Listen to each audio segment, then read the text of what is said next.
नमस्कार विद्यार्थी मित्रांनो, आज आपलं पुन्हा एकदा शिरूर पॅटर्न या ऑनलाईन प्लॅटफॉर्ममध्ये मनापासून हार्दिक स्वागत करतो। आज आपण सगळ्या स्पर्धा परीक्षांसाठी शिष्यूर चौथी पासून तर डायरेक्ट आपल्याला एमपीसी यूपीएससी पर्यंत ज्या प्रत्येक पेपरला आपल्याला 2-3 प्रश्न त्या ठिकाणी विचारले जातात ते दिनदर्शिकेची माहिती त्या ठिकाणी आपण पाहणार आहोत। त्याचबरोबर काही थोड्याफार प्रमाणात प्रश्न पण त्या ठिकाणी घेणार आहोत आणि नंतर त्याच्यावर स्वतंत्र 50 प्रश्नांचा परत एक त्या ठिकाणी व्हिडिओ आणि पेपरच्या माध्यमातून बरेचसे प्रश्न त्या ठिकाणी होतील। पण दिनदर्शिकेचा अभ्यास करत असताना आपल्याला ग्रेगोरियन वर्षातले 12 महिने, त्याच्यातले 31 दिवसांचे 7 महिने, 30 दिवसांचे त्या ठिकाणी 4 महिने, एक जो महिना आहे 28 किंवा 29 दिवसाचा लीप वर्ष, सर्वसाधारण वर्ष, कोणत्या वारी नेमके कोणते दिवस असतात, 31 दिवसांच्या महिन्यामध्ये नेमके किती वार 5 वेळा येतात, 30 दिवसांच्या महिन्यात किती वार 5 वेळा येतात, 28 दिवसाच्या किंवा 29 दिवसाच्या पुढे जाताना नेमकं काय करायचं, मागे येताना काय करायचं, लीप वर्षाचा विचार नेमका कसा करायचा आणि सगळ्यात मेन म्हणजे तुमचे एकाच वारी येणारे म्हणजे बाशी वाटी या सण किंवा नाताळ महाराष्ट्र, त्यानंतर टिळक पुण्यतिथी असन, या सगळ्यांची त्या ठिकाणी सविस्तर आणि प्रत्येक ठिकाणी क्लुप्त्या सांगण्याचा मनापासून प्रयत्न करतो। सगळ्यात महत्त्वाचं याच्यावर 5वी स्कॉलरशिपला 3 ते 4 प्रश्न येतात, 8वीला 2 प्रश्न येतात, पोलीस भरतीला 2-3 प्रश्न येतात, प्रत्येक पेपरला याच्यावर प्रश्न असतो, एमपीसीला पण असतो, तलाठी भरतीला असतो। थोडक्यात काय की हे असं प्रकरण आहे की जे सगळ्या स्पर्धा परीक्षांना गरजेचं ठरतं। अतिशय सविस्तर बोलतो, ओरिजिनल पाठ करूयात, आपण ओरिजिनल क्लुप्त्या लक्षात ठेवूयात जेणेकरून आपल्याला ते उत्तर सहजरित्या त्या ठिकाणी मिळेल। चला सुरुवात करूया दिनदर्शिका। ओके, चला आता सगळ्यात महत्त्वाचं वर्षाचे 2 प्रकार आहे पोरांनो। पहिला वर्षाचा प्रकार आहे तो म्हणजे सामान्य वर्ष। सामान्य वर्षाचा अर्थ काय होतो की ज्या वर्षामध्ये आपण 365 दिवसांची गणना करतो। आणि लीप वर्ष या शब्दाचा अर्थ काय होतो की ज्या वर्षाला 4 किंवा 400 ने भाग जातो, शतकीय वर्षाला, त्याला आपण लीप वर्ष म्हणतो। तिथं आपण 366 दिवसांची गणना करतो, कारण सर्वसाधारण वर्षामध्ये 365 दिवस आणि वर त्या ठिकाणी तास असतात आणि मग ते 3 वर्ष 4 वर्ष एकत्र मिळून तो 1 दिवस त्या ठिकाणी पूर्ण होत असतो, म्हणून ते लीप वर्ष 4 वर्षांनी येतं। आणि लीप वर्षामध्ये फेब्रुवारीमध्ये त्या ठिकाणी 28 ऐवजी 29 दिवस जातात। ओके, आता या ठिकाणी पहा, सामान्य वर्षामध्ये तुम्हाला काय काय लक्षात ठेवायचंय, तर सामान्य वर्षामध्ये दिवसांची संख्या तुम्हाला 365 लक्षात ठेवायची। कालगणनेनुसार 365 दिवस असतात। त्यानंतर इथं काय लक्षात ठेवायचंय, 52 आठवडे आणि 1 दिवस हा त्या ठिकाणी तुमचा सर्वसामान्य वर्षामध्ये असतो। याचाच अर्थ काय, सर्वसामान्य वर्षामध्ये 1 जानेवारीचा वार, 1 जानेवारीचा वार हा त्याच वर्षाच्या 31 डिसेंबरला येतो। लई महत्वाचं आहे हे शब्द तुम्हाला खूप मोठ्यांनी गणित कमी वेळेत सोडून देतील। आणि अजून एक सांगतो की सर्वसामान्य वर्षात 1 जानेवारीचा वार 53 वेळा येतो, 53 वेळा येतो, बाकी वार 52 वेळा येतात, 52 वेळा येतात। हे लक्षातच ठेवायचं, सरळ साधं सोपं, एका आठवड्यात 7 दिवस असतात। आता उदाहरणार्थ मी असं एक ठिकाणी उदाहरण घेतलं, 1 जानेवारी 2019 ला जर गुरुवार आहे तर त्या वर्षी गुरुवार किती वेळा येतील, हो बाबा 53 वेळा येतील गुरुवार, लक्षात ठेवा। किंवा मग त्या वर्षीच्या 31 डिसेंबरला कोण वार असेल, त्या वर्षीच्या 31 डिसेंबरला गुरुवारच असणार आहे। का, कारण सर्वसामान्य वर्षामध्ये 365 दिवस, 52 आठवडे, 1 दिवस, 1 जानेवारीचा वारच 31 डिसेंबरला असतो आणि मग 1 जानेवारीचा वार हा 53 वेळा येतो किंवा बाकी वार 52 वेळा। सरळ सेवेला प्रश्न आला, काय आला, प्रश्न असा आला होता की 8 जानेवारी 2021 ला जर रविवार आहे तर त्या वर्षी रविवार किती वेळा येतील। अरे राजा सरळ आहे, हा 2021 त्या ठिकाणी सर्वसामान्य वर्ष आहे, म्हणजेच 1 तारखेचा वार हा 53 वेळा येतो, बाकी 52 वेळा। 8 मधून 7 दिवस वजा करा, 1 जानेवारीचा वार हा त्या ठिकाणी 100% रविवारच असणार आहे। वार हे 8-8 7-7 दिवसांनी पुढे जातात. 1 तारखेचा वार 8 तारखेला असतो, 8 तारखेचा वार 15 तारखेला, 15 तारखेचा वार 22ला, 29ला, 3 तारखेचा वार 10 तारखेला, 17 तारखेला, 24 तारखेला, 31 तारखेला, 5 तारखेचा वार 12 तारखेला, 19 तारखेला, 26 तारखेला, 8 तारखेचा वार 15 तारखेला, 22 तारखेला, 29 तारखेला. मग 8 तारखेचा वार त्याच्यातून 7 दिवस वजा करा 1, मग 1 जानेवारीला 53 वेळा त्या ठिकाणी तुमचा रविवार येणार आहे. थोडक्यात काय तर सर्वसामान्य वर्षामध्ये 365 दिवस असतात लेकरा, आणि सगळ्यात महत्वाचं 52 आठवडे 1 दिवस भाऊ असतो. सगळ्यात महत्वाचं 1 जानेवारीचा वार 53 वेळा येतो, बाकी 52 वेळा. आणि सर्वसामान्य वर्षामध्ये 1 जानेवारीचा वार जो आहे तोच वार 31 डिसेंबरला असतो, म्हणजे असतो फायनल. चला, वर्षाचा पुढचा प्रकार पाहायचा आहे, त्याला आपण लीप वर्ष म्हणू. आता लीप वर्ष कसं ओळखायचं की ज्या वर्षाला 4 किंवा ज्या शतकीय वर्षाला 400ने भाग जातो ते तुमचं लीप वर्ष असतं. सरळ साधं सोपं.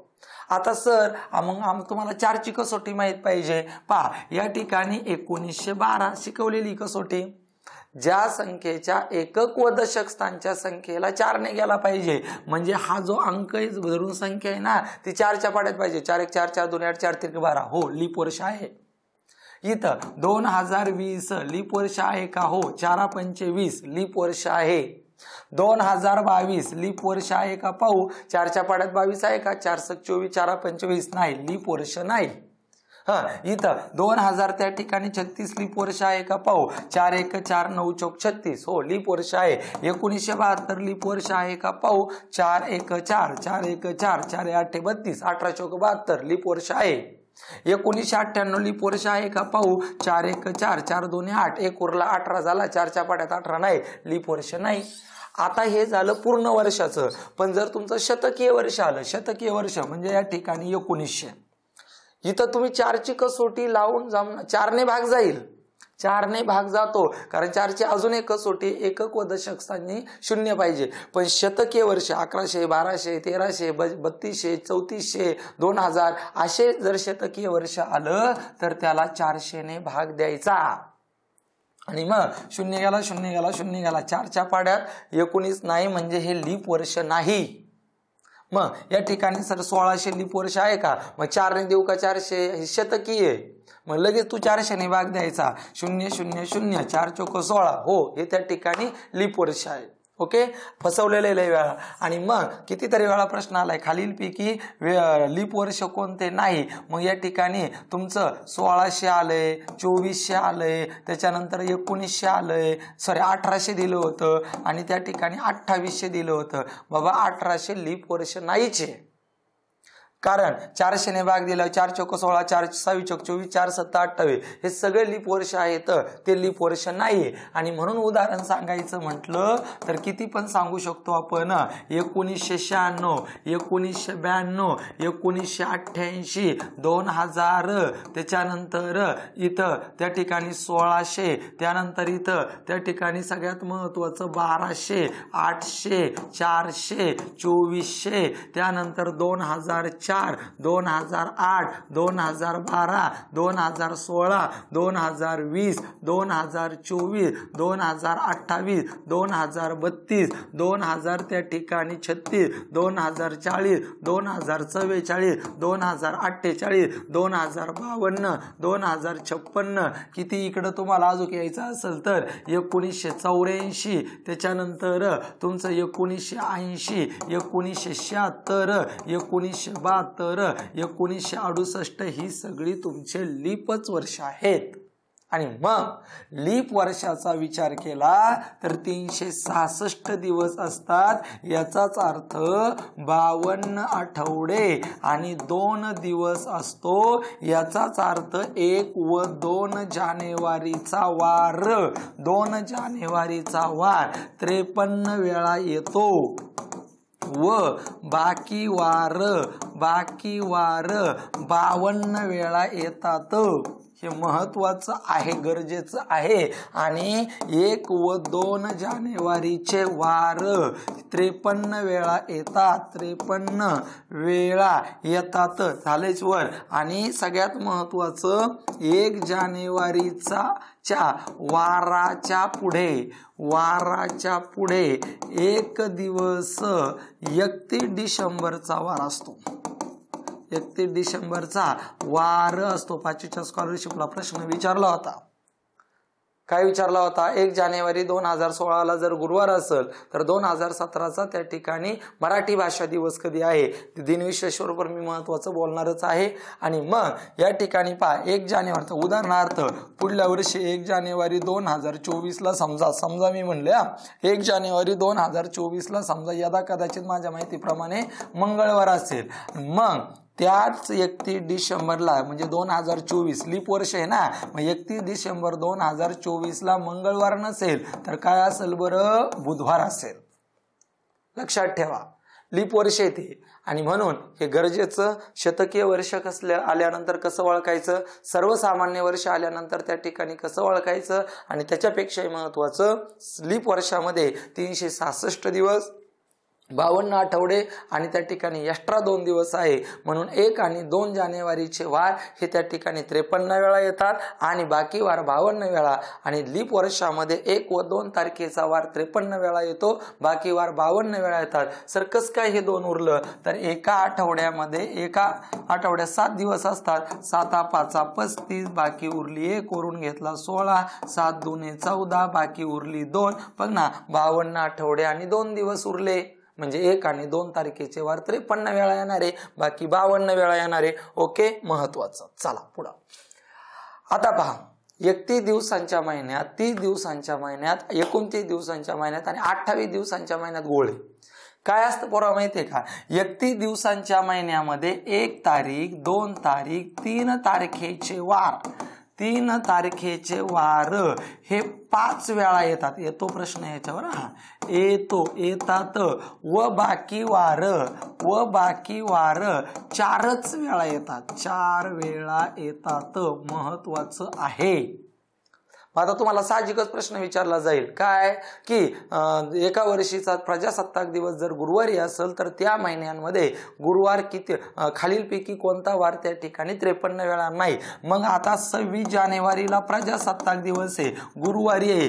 जानेवारी महिना 31 दिवसांचा आहे. मग आपल्याला 1, 2 आणि 3 तारखेचे वार काढावे लागतील. आणि मग आता 26 मधून त्या ठिकाणी 7 वजा करा. याचाच अर्थ 19 जानेवारीला तुमचा गुरुवार आहे. 19 मधून 7 वजा करा. त्या ठिकाणी सगळ्यात महत्वाचं तुमचं 12 तारखेला त्या ठिकाणी गुरुवार आहे. त्याच्यानंतर 12 मधून त्या ठिकाणी परत 7 वजा करा. 12 वजा 7 5 तारखेला परत गुरुवार आहे. मग 5 तारखेला गुरुवार आहे म्हणल्यावर नंतर 4 तारखेला बुधवार आहे. 4 तारखेला बुधवार आहे म्हणजे 3 तारखेला मंगळवार आहे, 2 तारखेला सोमवार आहे आणि 1 तारखेला रविवार आहे. आणि मग रविवार, सोमवार, मंगळवार 5 वेळा येणार, बाकी सर्व वार त्या ठिकाणी 4 वेळा येणार. ही गणित येतात, हे सोडून दुसरं येत नाही काही. बरं, मग 31 दिवसांच्या महिन्यामध्ये 1, 2 आणि 3 तारखेचे वार हे 5 वेळा येतात, बाकी 4. मग 31 दिवसांचे महिने कोणकोणते आहे? तर 31 दिवसांचे एकूण 7 महिने आहेत. कोणता? जानेवारी आहे, मार्च आहे, त्याच्यानंतर मे आहे, त्याच्यानंतर जुलै आहे, त्याच्यानंतर सगळ्यात महत्वाचं ऑगस्ट आहे, त्याच्यानंतर ऑक्टोबर आहे आणि त्यानंतर डिसेंबर आहे. हे 7 महिने 31 दिवसांचे आहेत. आणि त्या प्रत्येक 31 दिवसांच्या महिन्यामध्ये 1, 2 आणि 3 तारखेचे वार 5 वेळा येणार. तुम्हाला 8वीच्या तर स्कॉलरशिपला लय सोपा प्रश्न विचारलाय. 12 जानेवारीचा वार दिला होता आणि कोणता वार 53 वेळा येणार नाही. फक्त 1 तारखेपर्यंत यायचं. 1, 2, 3 तारखेचे वार 5 वेळा, बाकी 4 वेळा. पोलीस भरतीला लीप वर्षात किती दिवस असा प्रश्न विचारण्यात आला होता. ओके, चला पुढं. 30 दिवसांच्या महिन्यात, आता 30 दिवसांचे महिने राजा एकूण 4 आहे. कोणकोणते माहितीये का? 4था महिना त्या ठिकाणी एप्रिल महिना, 6वा महिना जून महिना, 9वा महिना सप्टेंबर महिना आणि 11वा महिना नोव्हेंबर महिना. हे जे महिने आहेत ना 4, हे 4 महिने त्या ठिकाणी 30 दिवसांची आहे आणि 30 दिवसांच्या महिन्यांमध्ये 1 व 2 तारखेचे वार 2 तारखेचे वार 5 वेळा व बाकी 4 वेळा येतात. बाकी वार 4 वेळा येतात. महत्वाचं आहे, लय महत्वाचं. सर असं कसं? मग 30 ला 7 ने भागा, 7 चौक 28, बाकी आली 2.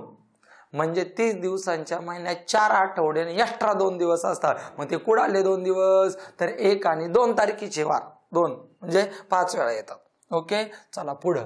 29 दिवसांच्या महिन्यात 29 दिवसांचा महिना हा सगळ्यात महत्वाचं त्या ठिकाणी दर 4 वर्षांनी येतो, म्हणजे लीप वर्षात येतो. आणि मग या ठिकाणी हा महिना एकच असतो, लक्षात ठेवा. आणि मग फक्त 1 तारखेचा वार 1 तारखेचा वार 5 वेळा येतो.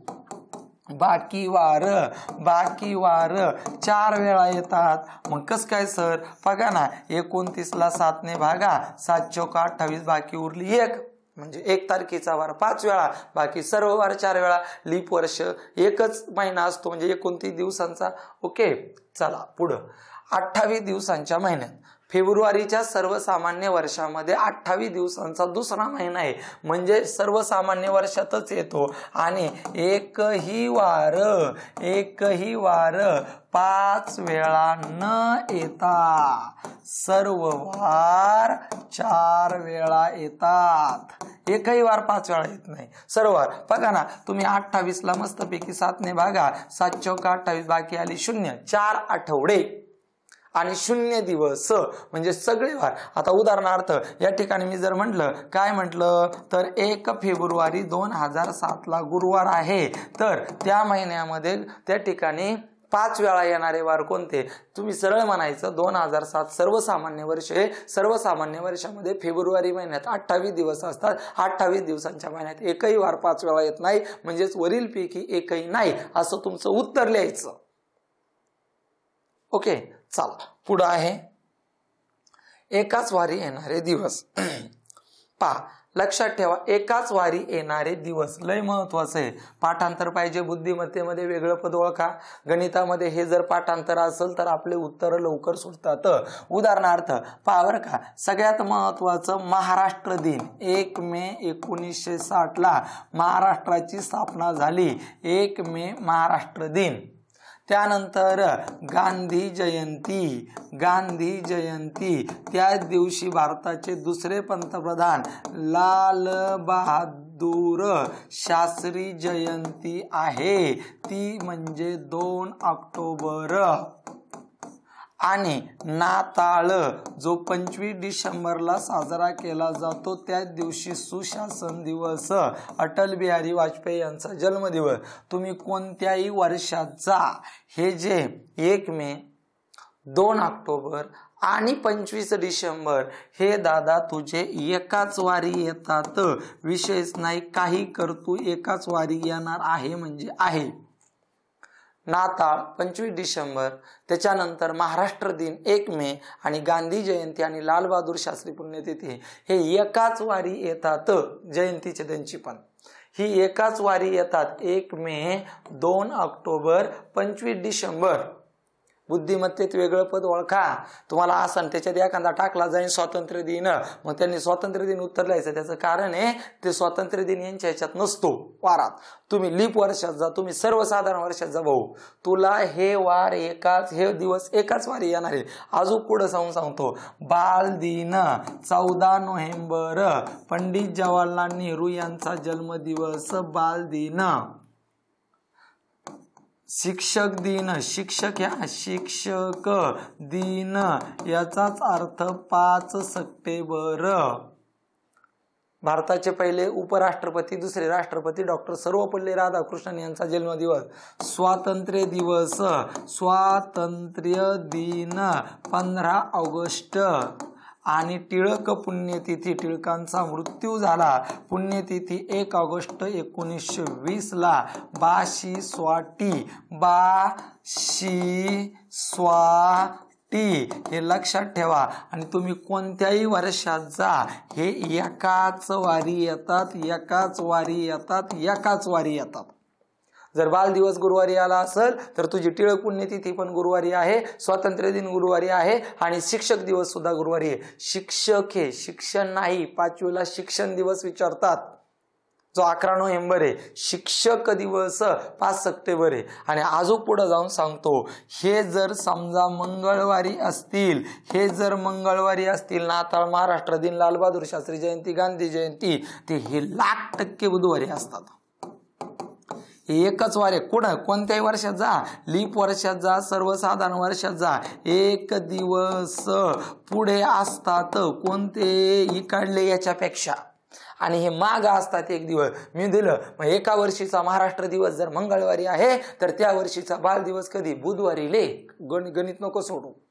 आणि याच्या एक दिवस मागे असतात. एका वर्षीचा शिक्षक दिवस जर रविवारी साजरा केला तर त्या वर्षीचा नाताळ कधी साजरा केला असेल? शनिवारी साजरा केला असेल.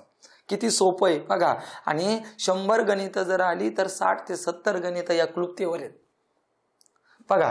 महाराष्ट्र दिन, गांधी जयंती, लालबहादूर शास्त्री जयंती, त्याच्यानंतर तुमचा सगळ्यात महत्वाचा नाताळ एकाच वारी. याच्या एक दिवस पुढे बाशीसोटी, याच्या एक दिवस पुढे. मग बघा, बाल दिन, शिक्षक दिन, स्वातंत्र्य दिन, टिळक पुण्यतिथी, हे एका. इथं प्रजासत्ताक दिन शब्द वापरला नाही. आणि लय क्लुप्त्या लक्षात नाही ठेवायच्या, काही थोड्या फारच. आणि क्लुप्त्यांचा विषय असा होतो की तिथं गेल्यानंतर आपल्याला आठवत नाही. ओरिजिनल शिकून घ्यायचं. ओरिजिनल शिकल्यामुळे त्याचा फायदा खूप होतो. जरी एखादी गोष्ट आठवली नाही तरी आपल्याला त्या ठिकाणी गणित सोडवता येतं. महत्वाचं आहे. परत एकदा, महाराष्ट्र दिन, महात्मा गांधी जयंती, त्या दिवशी लालबहादूर शास्त्री जयंती, नाताळ 25 डिसेंबर, एकाच वारी. एक. दुसरं, बाल दिन, स्वातंत्र्य दिन, बाल दिन, शिक्षक दिन, टिळक पुण्यतिथी एकाच. हे अगोदर एक दिवस आणि एक दिवस त्याच्या पुढे. मी म्हणलं स्वातंत्र्य दिन जर गुरुवारी होता तर त्या वर्षीचा नाताळ कधी होता? बुधवारी होता. संपला विषय ना. बुद्धिमत्तेमध्ये वेगळं पद ओळखा. बाल दिन, शिक्षक दिन, महाराष्ट्र दिन, स्वातंत्र्य दिन. महाराष्ट्र दिन उत्तर लिहायचं, कारण हे सगळे एका वारी आहेत. महाराष्ट्र दिन वेगळ्या वारी. मी तर नक्की प्रश्न टाकेन 5च्या शिष्यवृत्तीला जर मला पेपर काढायला लावलं तर. ओके, चला पुढं. आता त्याआधी अजून एक त्या ठिकाणी सांगतो तुम्हाला महत्वाचे दिन. बरं चला, जसं जसं येईल तसे तसे 1 2 2 4 4 महत्वाचे दिन विशेष शेजारी सांगून टाकतो. बरं, हे गणित सोडवण्याच्या आधी 1 2 3 दिन विशेष जानेवारी महिन्यातले सांगून टाकतो. लय गरजेचे आहेत ते. इथं सगळ्यात महत्वाचं 3 जानेवारी बालिका दिवस येऊन गेलेला आहे आपल्याला. 3 जानेवारी बालिका दिवस. बघा, सावित्रीबाई फुले यांचा जन्मदिवस. बालिका दिन महत्वाचा आहे. महाराष्ट्राच्या पहिल्या मुख्याध्यापिका स्त्री शिक्षिका. त्याच्यानंतर तुमचा 6 जानेवारी पत्रकारिता दिन महत्वाचा आहे. पत्रकारिता दिन. तुमचा 9 जानेवारी हे महत्वाचं आहे बरं का, बालिका दिवस. 9 जानेवारी प्रवासी भारतीय दिवस महत्वाचा आहे. प्रवासी भारतीय दिन महत्वाचा आहे. त्याच्यानंतर तुमचा सगळ्यात महत्वाचा 10 जानेवारी जागतिक हिंदी दिन, पण तो वारात येणार नाही. जागतिक हिंदी दिन महत्वाचा आहे. त्यानंतर सगळ्यात महत्वाचा 12 जानेवारी युवक दिन महत्वाचा आहे. स्वामी विवेकानंद यांच्या स्मरणार्थ. स्वामी विवेकानंद म्हणजे नरेंद्र दत्त. 1863ला जन्म आहे त्यांचा. 14 जानेवारी भूगोल दिवस महत्वाचा आहे. 15 जानेवारीला भूदल दिन महत्वाचा आहे. भूदल दिन.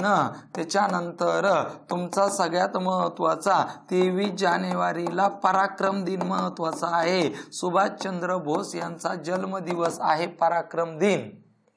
त्यानंतर पुढचं महत्वाचं आहे 24 जानेवारी फसवय राष्ट्रीय कन्या दिन. राष्ट्रीय कन्या दिन किंवा राष्ट्रीय बालिका दिन. बालिका दिन महत्वाचा आहे.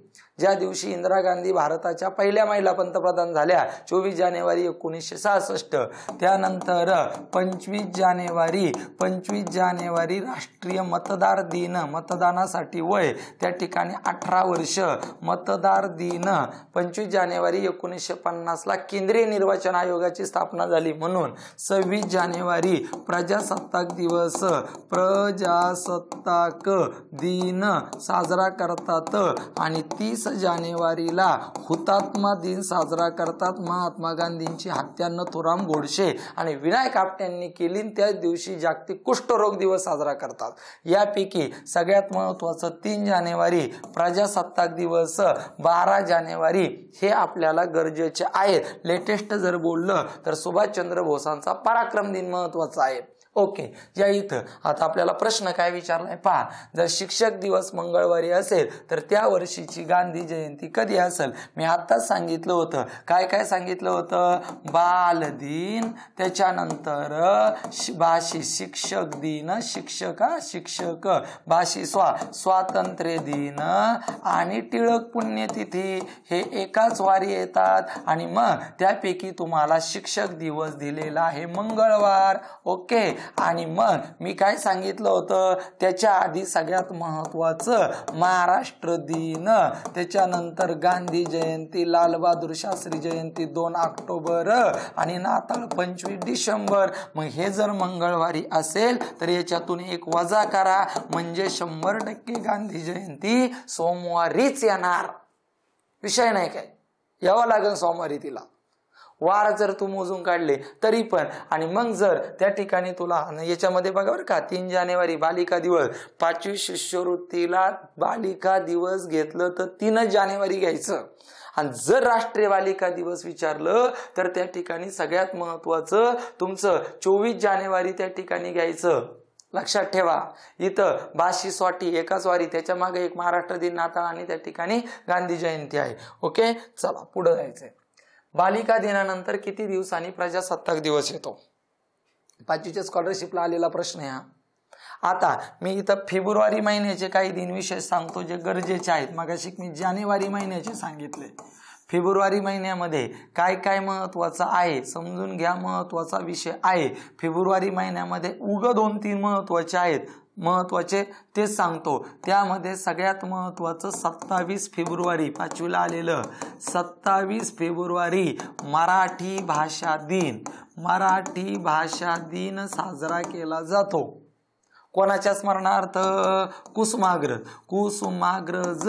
आणि कुसुमाग्रजांनाच आपण विष्णू वामन शिरवाडकर म्हणतो, की ज्यांना नट सम्राट या नावाने सुद्धा ओळखतात, की जे ज्ञानपीठ पुरस्कार मिळवणारे दुसरे भारतातला साहित्य क्षेत्रातला सर्वोच्च ज्ञानपीठ 1965ला सुरुवात. आणि दुसरा महत्वाचा आहे 28 फेब्रुवारी जो विज्ञान दिन म्हणून साजरा केला जातो. अजून बरेचसे पण जे गरजेचे आपल्याला ते जे राष्ट्रीय विज्ञान दिन, राष्ट्रीय विज्ञान दिन हे 2 लय टॉपचे दिनदर्शिकेमध्ये. बाकी मग 14 फेब्रुवारी आहे, 10 फेब्रुवारी आहे, 4 फेब्रुवारी आहे, 26 फेब्रुवारी सिंचन दिवस आहे, त्याची गरज नाही आपल्याला. राष्ट्रीय विज्ञान दिन C.V. रमण भारतरत्न मिळवणारं पहिलं व्यक्तिमत्व, नोबेल मिळवणारं दुसरं व्यक्तिमत्व 1930. लक्षात ठेवा, 28 फेब्रुवारी राष्ट्रीय विज्ञान दिवस साजरा केला जातो. आणि मग आता आपण या इथं बालिका दिवस नंतर किती दिवसांनी प्रजासत्ताक दिन. मग आता तुझी राष्ट्रीय बालिका दिवस दिलाय का? राष्ट्रीय बालिका दिवस दिला असतो तो 24 जानेवारीला आहे. 25 आणि 26 2 दिवसांनी साजरा केला जातो. 5वीचा प्रश्न नाही. मग तुझा हा बालिका दिवस 3 जानेवारीला आहे. 3 जानेवारीला सावित्रीबाई फुले आणि नंतर आपल्याला 26 जानेवारी त्या ठिकाणी काढायचे. म्हणजे 26 जानेवारी मधून 3 जानेवारी वजा केल्यानंतर 23 दिवसांनी बालिका दिन आहे. मनात थोडीशी भीती निर्माण होते. मग खरंच 23 दिवसांनी आहे का? मग तुला बालिका दिवस 3 जानेवारीला माहीत असणं गरजेचं आहे. आणि मग या ठिकाणी आता बघ किती दिवसानंतर आहे, म्हणजे 3 तारीख नाही धरायची. 4, 5, 6, 7, 8, 9, 10, 11, 12, 13 हे 10 दिवस झाले. 14, 15, 16, 17, 18, 19, 20, 21, 22, 23 हे 10 दिवस झाले. 24, 25, 26 हे 3 दिवस झाले. बरोबर 23 दिवसांनीच आहे. भीती वाटते. मग वाटतं आपल्याला 1 मिळवावं काय नो, 1 वजा करावं काय नो, सोपा मार्क त्या ठिकाणी निघून जाईल. बर, ओके, चला पुढं. आदित्यचा जन्म 14 जुलै 2001ला शनिवारी झाला. तर त्याच्या 8व्या वाढदिवसानिमित्त कोणता वार असेल? आता पहिल्यांदा मी गणित सविस्तर सांगतो. त्याआधी मी मार्च महिन्याचे काही महत्वाचे दिन विशेष बोलून समोर त्या ठिकाणी जातो. पहा, सगळ्यात महत्वाचा 8 मार्च जागतिक महिला दिवस आहे. मी मेन बोलतोय हा. दिनविशेष मध्ये सगळं मी बोललेलो आहे. 8 मार्च जागतिक महिला दिवस आहे. 15 मार्च जागतिक ग्राहक दिवस आहे, जागतिक ग्राहक दिन आहे.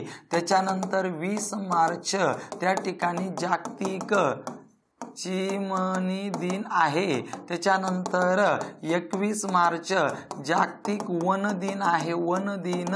त्याच्यानंतर 21 मार्च नंतर 22 मार्च आहे जागतिक जल म्हणजे पाणी सलील दिन आहे, 22 मार्च.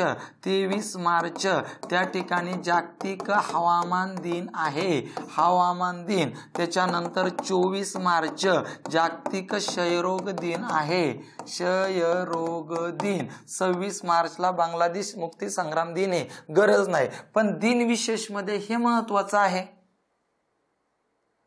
एका वर्षीचा जागतिक महिला दिवस जर मंगळवारी आहे तर त्या वर्षीची गांधी जयंती कधी, म्हणजे तुला 8 मार्च महिला दिवस माहित पाहिजे. एका वर्षीचा वाचन प्रेरणा दिवस त्या ठिकाणी मंगळवारी आहे, तुला माहित पाहिजे 15 ऑक्टोबरला आहे. एका वर्षीचा जागतिक 8वी स्कॉलरशिपला आलेला योग दिवस बुधवारी साजरा केला, 21 जूनला योग दिवस, लक्षात घ्या. ओके, चला आता इथं मी 2 पद्धतीने गणित सोडवतोय, पहिली पद्धत आणि दुसरी पद्धत. या ठिकाणी या ठिकाणी सगळ्यात महत्वाचा पहिल्यांदा झालाय त्याचा जन्म कधी झाला, 14 जुलै 2001 ला शनी ग्रहावर म्हणजे शनिवारी झालाय. ओके, आता पहिला वाढदिवस, दुसरा, तिसरा, चौथा, 5वा, 6वा, 7वा आणि 8वा वाढदिवसाचा वार काढायचा आहे.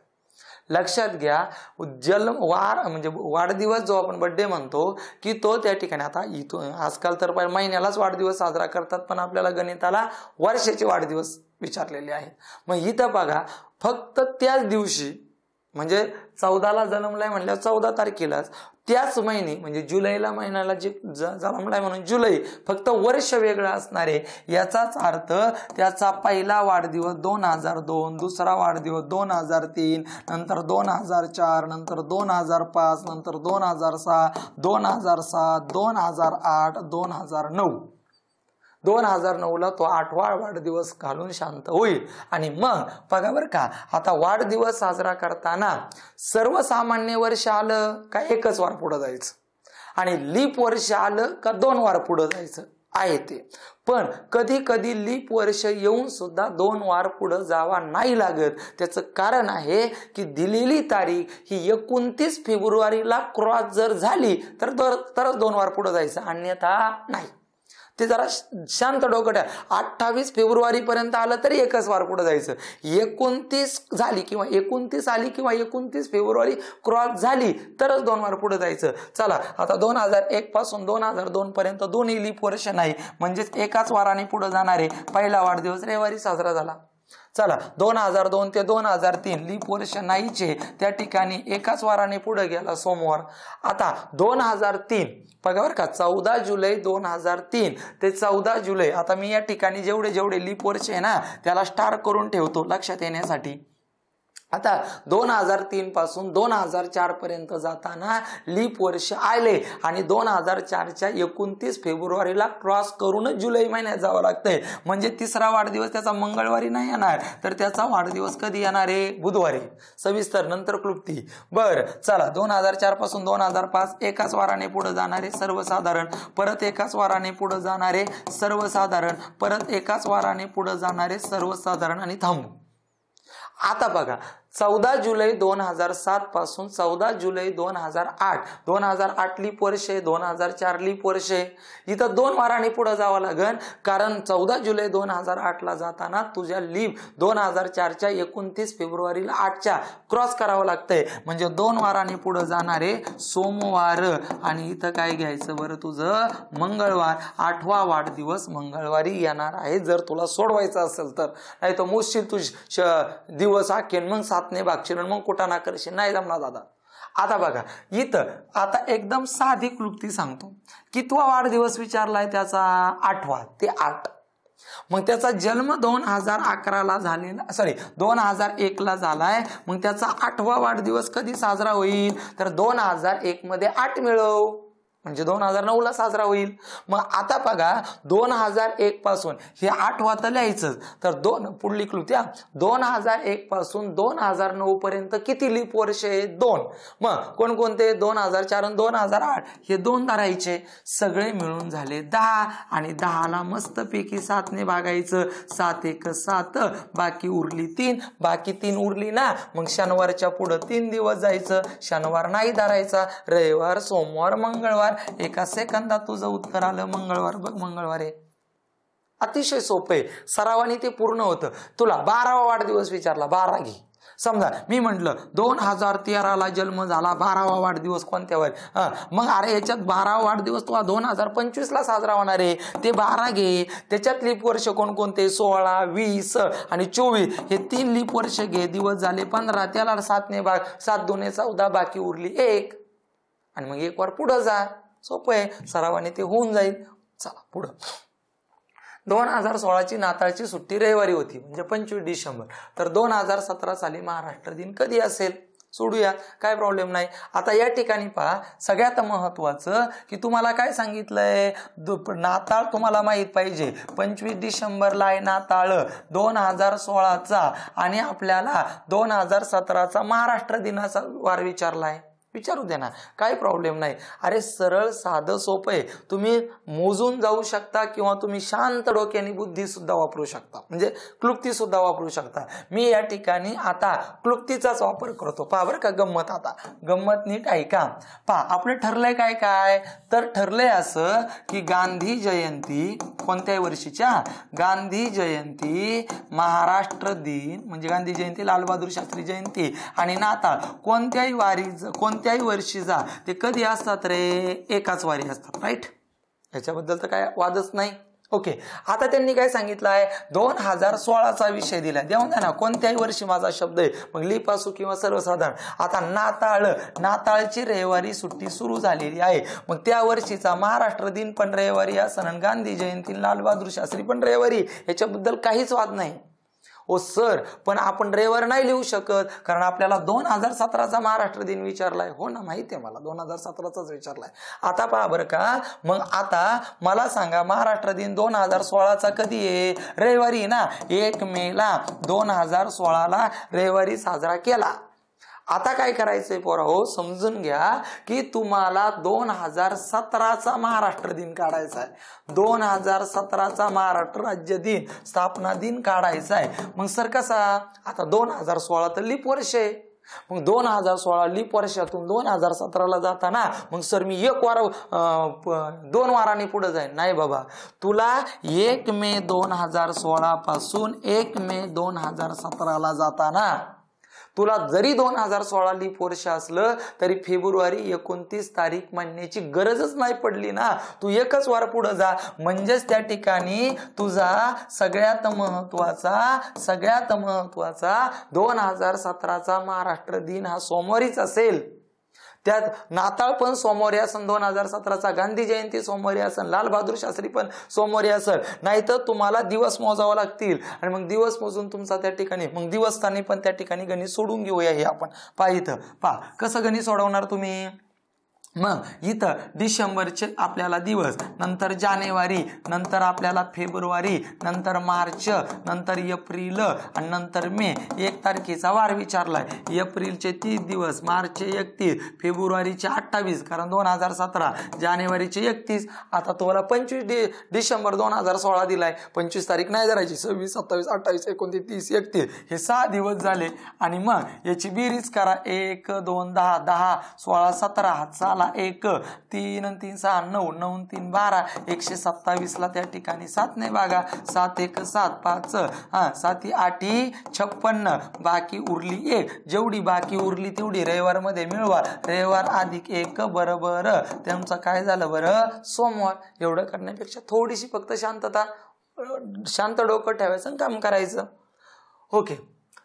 पंकजा तिच्या भावापेक्षा 1460 दिवसांनी लहान आहे. भावाचा जन्म जर रविवारी झाला असेल तर पंकजाचा जन्म कोणत्या वारी झाला? आता इथं आपला गोंधळ होतो. समजून घ्या, पंकजा तिच्या भावापेक्षा 1460 दिवसांनी लहान आहे, म्हणजे तिचा भाऊ लवकर जन्मला. पंकजा 1460 दिवसानंतर जन्मली.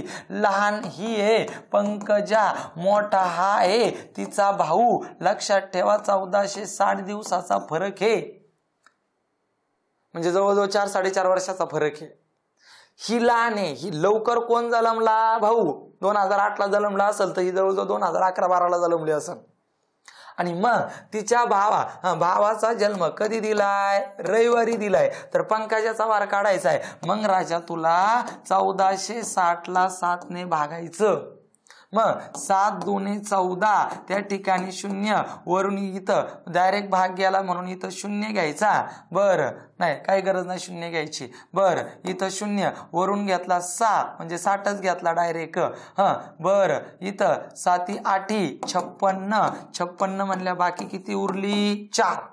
मग तुझं भागाकार चुकलाय का हे शोधण्यासाठी तू काय करायचं तर 208ला 7 ने गुणायचं. 7 8 56 5, 7 0 0 5, 7 2 14 आणि त्याच्यात 4 मिळवायचे, झाले 1460. म्हणजेच तिचा भाऊ आणि पंकजा यांच्यामध्ये 208 आठवडे आणि 4 दिवसाचं अंतर आहे.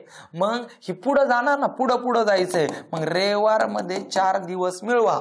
सोमवार, मंगळवार, बुधवार, गुरुवार आपल्या प्रश्नाचं उत्तर आहे. जर का तुम्ही माग गेले तर प्रॉब्लेम होईल.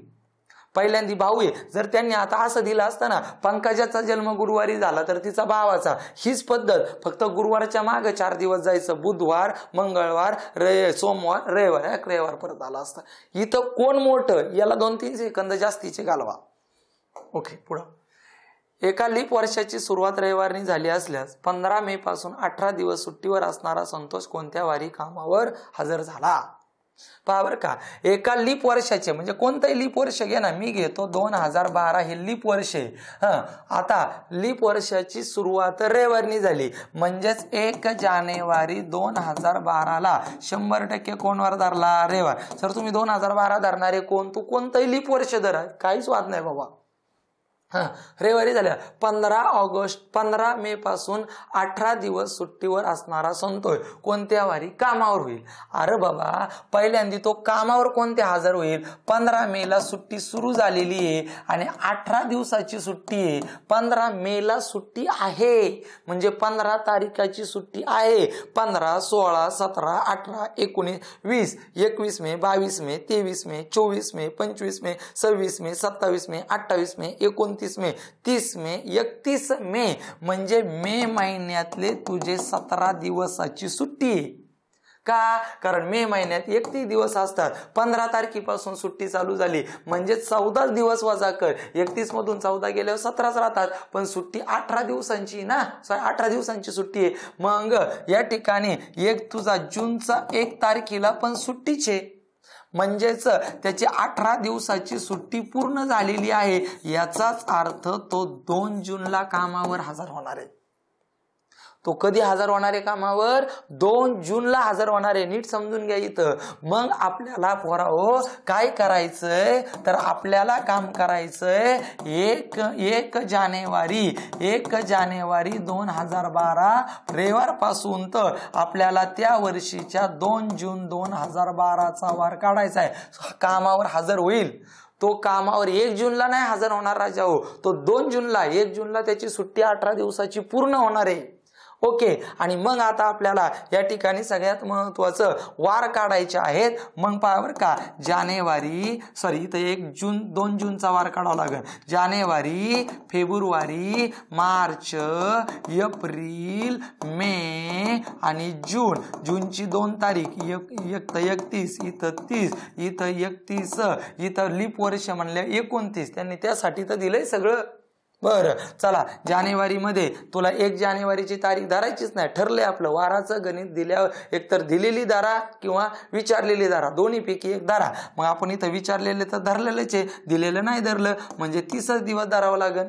आता आपण काय करतो, या सगळ्यांची बेरीज करतो आणि त्याला नंतर 7 ने भागतो. तसं नका करू. मनातल्या मनात 30ला 7 ने भागा. 7 चौका 28 बाकी आली 2, 7 चौका 28 बाकी आली 1, 7 चौका 28 बाकी आली 3, 7 चौका 28 बाकी आली 2, 7 चौका 28 बाकी आली 3, इथं भागच जात नाही म्हणून 2.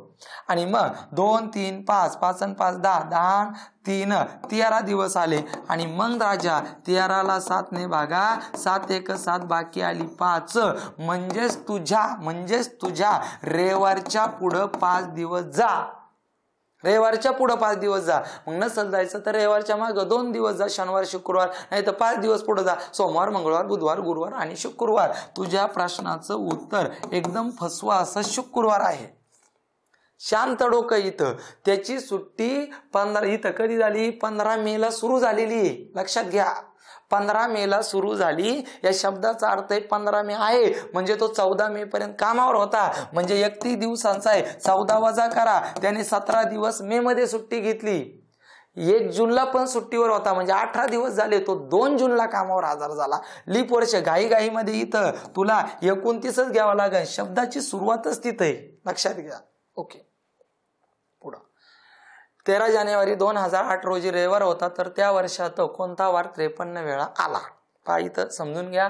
आता इथं सरळ सोपं आहे यार. 2008 कोणतं वर्ष आहे? लीप वर्ष.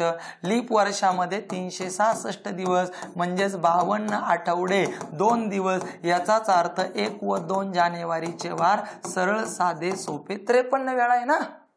आणि मग आपल्याला आता 1 जानेवारीचा वार काढायचा आहे. सरळ आहे. मग 13 जानेवारीचा वार रविवार दिलाय. मग आता 12 तारीख धरा 1 जानेवारीचं. मग 12ला 7 ने भागा, कारण वार काढताना दिलेली तारीख नसती धरायची. 7 1 7 बाकी आली 5.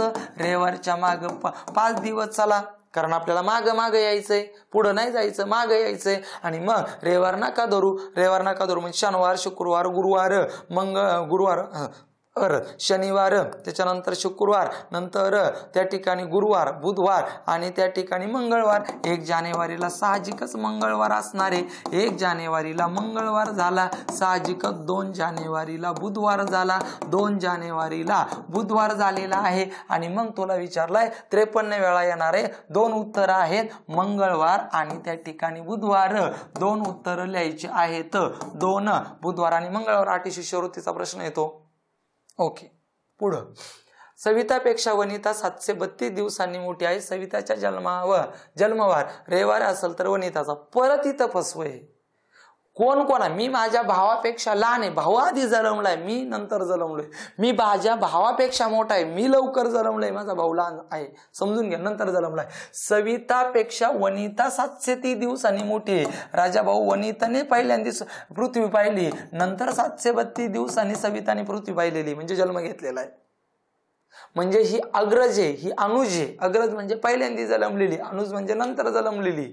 आणि मग इथं यांच्यामध्ये 732 दिवसांचा अंतर आहे. बरं, कोणाचा जन्मवार दिलाय? सविताचा वार कधी दिलाय? रविवार. मग आपल्याला 732 दिवसाला 7 ने भागायचंय. 7 10 70 बाकी 3 उरली 2, 7 चौक 28 बाकी उरली 4. मग 4 बाकी उरली ना दादा. रविवारच्या माग 4 तुझा माग पहिल्यांदा जन्मलेली वनिता. मग रविवारच्या पुढं 3 दिवस जा किंवा माग 4 दिवस जा, कारण 4 आणि 3 7. रविवार नको धरू. शनिवार शुक्रवार त्याच्यानंतर तुझा गुरुवार आणि बुधवार. संपला विषय. पर्याय क्रमांक 3 नंबरचं उत्तर. पोरांची इथं चूक काय होती? पोरं रविवार धरतात, रविवार शनिवार शुक्रवार गुरुवार, मग गुरुवार उत्तर लिहून टाकतात. नाही, तो वार नाही धरायचा. पुढं विशालपेक्षा अक्षय 125 दिवसांनी लहान आहे. जर अक्षयचा जन्म 13 ऑगस्ट शनिवारी झाला असेल तर विशालचा जन्म कोणत्या दिवशी झालेला आहे? परत एकदा शांत. विशालपेक्षा अक्षय 125 दिवसांनी लहान आहे, म्हणजे विशाल पहिल्यांदा जन्म घेतलेला आहे. 125 दिवसांनी दादा अक्षयने जन्म घेतलेला आहे. एक लक्षात ठेवा. अक्षयचा जन्मवार 13 ऑगस्ट शनिवारी आहे. 13 ऑगस्ट शनिवारी आहे, शनिवार. तर विशालचा जन्म कोणत्या दिवशी झाला? आपण पहिल्यांदा वार काढणं सोपं आहे. सगळी वार वेगवेगळे. बघा, वार वेगवेगळे म्हणजे आपल्याला दिवस काढायची सुद्धा गरज नव्हती. 8वी शिष्यवृत्तीचं गणित आहे. मग आपण काय करू? 125 दिवसाला 7 ने भागू. 7 1 7 बाकी उरली त्या ठिकाणी 5. 7 7 49 बाकी उरली त्या ठिकाणी 49 म्हणल्या बाकी उरली किती? 6. मग बाकी 6 उरली ना, राजा शनिवारच्या माग 6 दिवस जा, कारण अक्षय नंतर आहे, ते आपल्याला विशाल पर्यंत यायचंय, म्हणजे माग यायचंय. विशाल देऊन जर अक्षय विचारला तर पुढं, मग शनिवारच्या माग 6 दिवस येण्यापेक्षा शनिवारच्या पुढे 1 दिवस जा, म्हणजे रविवार. कोणत्या पर्यायात रविवार आहे? संपला. पहिल्या पर्यायात रविवार आहे. तू तारीख काढायला वेळ नको घालू, वार काढणं सोपं आहे तारखेपेक्षा. आणि मग तुला 125 दिवसांनी मागे येणं एवढं सोपं आहे का? मग 13 ऑगस्ट पासून एप्रिल पर्यंत यायला सोपं नाहीये, वेळ जाईल, गोंधळ होईल. रविवार आपलं उत्तर आहे. आणि 2-3 ठिकाणी जर रविवार असते, सगळ्याच पर्यायात जर रविवार असते तर डिसेंबर तर होऊ शकत नाही, मग तुला त्या ठिकाणी काय करावं लागलं असतं? दिवस सुद्धा मोजावे लागले असते. चला पुढं. रजनीकांतचा जन्म 29 फेब्रुवारी 2000 रोजी मंगळवारी झाला, तर त्याचा दुसरा वाढदिवस कधी असेल? खतरनाक 5वीच्या शिष्यवृत्तीला आलेलं अतिशय खतरनाक गणित, नाही 8वी शिष्यवृत्तीला होता. पहा, अरे 29 फेब्रुवारीला झाला जन्म, लय फसव गणित आहे. जन्म 29 फेब्रुवारीला झालेला आहे, 29 फेब्रुवारीला 2000ला झालाय, लीप वर्षाला मंगळवारी झालेला आहे. राजा त्याचा पहिला वाढदिवस आहे ना, पहिला वाढदिवस 1 मार्च 2001 ला येणार. काय म्हणतील मग? तो लीप वर्षाच्या वेळा जन्मलाय, मग 4 वर्षांनी वाढदिवस नाही, तो थांबणार नाही एवढा दिवस, त्याला दरवर्षी वाढदिवस साजरा करावा लागेल. आणि दुसरा वाढदिवस 1 मार्च 2002 ला साजरा होईल त्याचा. मग माझा प्रश्न असा आहे तुम्हाला, जर 29 फेब्रुवारी 2000 ला मंगळवार आहे, तर 1 मार्च 2000 ला 100% काय असणार आहे? बुधवार. त्याचा पहिला आणि दुसरा वाढदिवस, पहिला वाढदिवस 1 मार्च 2001 आणि दुसरा वाढदिवस 1 मार्च 2002. आणि मग मला सांगा, 1 मार्च 2000 पासून 1 मार्च 2001 पर्यंत येताना मग 2000 शतकीय वर्ष, लीप वर्ष आहे. 2 वाराने नाही रे जायचं पुढं, एकाच वाराने जायचं पुढं. कारण 1 मार्च 2000 पासून 1 मार्च 2001 पर्यंत येताना लीप वर्ष जरी असलं तरी 29 तारीख म्हणण्याची गरज नाही पडली. आणि इथं ते एकच वाराने पुढे जाणार आहे, कारण ते सर्वसाधारण आहे, अतिशय स्टँडर्ड गणित आहे, भारी गणित आहे, MPSCच्या मुलांना सुद्धा फसवणारं गणित आहे, लक्षात घ्या. पुढं. सोमचा जन्म 15 जून 2011 ला बुधवारी झाला, तर त्याच्या 5व्या वाढदिवसा क्लुप्तीने जा. क्लुप्तीने जा म्हणजे काय? 2011 मध्ये 5 मिळवा, याचाच अर्थ त्याचा 5वा वाढदिवस 2000, 5वा विचारलाय म्हणून 5 धरा. आता 2011 ते 2016 पर्यंत लीप वर्ष मोजा. बघा 2012 आहे 2016 आहे, असे 2 लीप वर्ष आहे. पण 2016 धरताना डोकं शांत ठेवा. 15 जून 2015 पासून तर 15 जून 2016 पर्यंत हो 29 फेब्रुवारी क्रॉस होते. 7 दिवसाचा फरक आला. आणि मग 7 दिवसाचा फरक आला म्हणजेच 7 ला 7 ने भागा, म्हणजे एक आठवडा बाकी उरतच नाही. याचाच अर्थ तुमचा बुधवारच असणार आहे. नाही तर तुम्हाला गणित सविस्तर सोडवायचंय तर सोडवा. 2011 ला त्याचा जन्म आहे. मग त्याचा पहिला, दुसरा, तिसरा, चौथा आणि 5वा. पहिला वाढदिवस 2012, नंतर 2013, नंतर 2014, 2015, 2016. आणि मग त्याचा इथं जन्म कधी झालेला आहे? बुधवार. लहान ग्रह आहे बुध, वादळी ग्रह. आणि मग इथं 2012 लीप वर्ष आहे. कारण 15 जून 2011 पासून 2012 पर्यंत जाताना लीप वर्ष होतं, क्रॉस होतं. मग गुरुवारी नाही येणार, तर पहिला वाढदिवस शुक्रवारी, इथं शनिवारी येणार, इथं रविवारी येणार, इथं सोमवारी येणार आणि इथं क्रॉस होणार 2 वार पुढं. मग इथं मंगळवारी न येता त्या ठिकाणी बुधवारी येणार. कसंही जा, फक्त लीप वर्ष शांततेत बघा. पुढं. चैतालीचा जन्म 3 ऑगस्ट 2000 ला बुधवारी झाला असेल, तर तिच्या 10व्या वाढदिवसा दिवशी विषय संपला. 2000 पासून 10 वाढदिवस धरा. 2010 ला तिचा 10वा वाढदिवस, ते 10 वर्ष. आता 3 ऑगस्ट 2000 लीप वर्ष आहे, पण फेब्रुवारी महिना क्रॉसच होत नाही, म्हणजे त्याच्यातले लीप वर्ष एक 2008 आणि दुसरं 2004. हे 2च लीप वर्षाचा विचार होतो 2000 ते 2010 पर्यंत. मग 10 आणि 2 12 झालं. मग 12 ला 7 ने भागा, 7 1 7, बाकी उरली 5. आणि मग तुझ्या बुधवार मध्ये 5 मिळव. बुधवार नको धरू, गुरुवार, शुक्रवार, शनिवार, रविवार, सोमवार उत्तर आलं पर्याय क्रमांक 2. ओके, चला पुढं. 2016 सालचा पहिला दिवस शुक्रवारी येतो तर 2017 सालातला मराठी भाषा दिवस कधी? 5वी स्कॉलरशिपला आलेलं गणित मी मगाशी बोललो होतो पहा. 1 जानेवारी 2016ला आपण ग्राह्य धरू पहिला दिवस 1 जानेवारीचा आहे, तो शुक्रवारी आहे. मग लक्षात ठेवा आता इथं लीप वर्ष आहे, मला 1 जानेवारी 2017चा वार काढायचा आहे. मग मला 1 जानेवारी 2016 हे लीप वर्ष आहे, 29 फेब्रुवारी क्रॉस करावी लागते. म्हणजेच मी 1 जानेवारी 2017चा वार हा शनिवारी नाही येणार, रविवारी येणार आहे. 2 दिवसांनी पुढे जाणार आहे, कारण 2016 लीप वर्ष आहे. ओके. आता मग मला त्या वर्षीचा काय मराठी भाषा दिवस 27 फेब्रुवारी काढायचा आहे, कारण कुसुमाग्रजांचा जन्मदिवस आहे, मराठी भाषा दिन.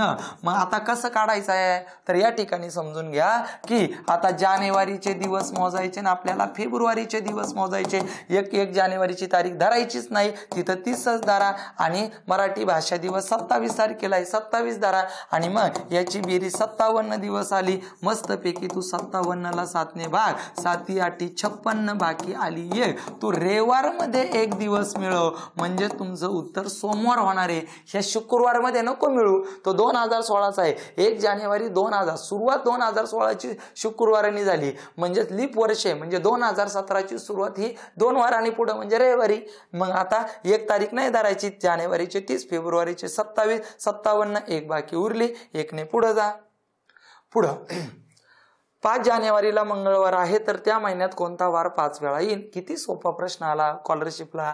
अरे बाबा 5 जानेवारीला मंगळवार आहे, त्याच्यानंतर 4 जानेवारीला तुझा त्या ठिकाणी सगळ्यात महत्वाचा सोमवार आहे, 3 जानेवारीला तुझा रविवार आहे, घाईघाईमध्ये पुढे निघशील नाही तर बुधवार गुरुवार, 2 जानेवारीला शनिवार आहे आणि 1 जानेवारीला तुझा त्या ठिकाणी शुक्रवार आहे. आणि मग इथं 3 जानेवारी महिना म्हणल्यावर 31 दिवसांचा महिना आणि 31 दिवसांचा महिना म्हणल्यावर 1 2 3 तारखेचे वार 5 वेळा, बाकी 4 वेळा येणार नाही. विचारलाय शुक्रवार किती वेळा येणार? 5 वेळा. शनिवार किती वेळा येणार? 5 वेळा. रविवार किती वेळा येणार? 5 वेळा. सोमवार किती वेळा येणार? 4 वेळा. सोमवार येणार नाही म्हणजेच हे 5 वेळा येणार, हा 4च वेळा येणार.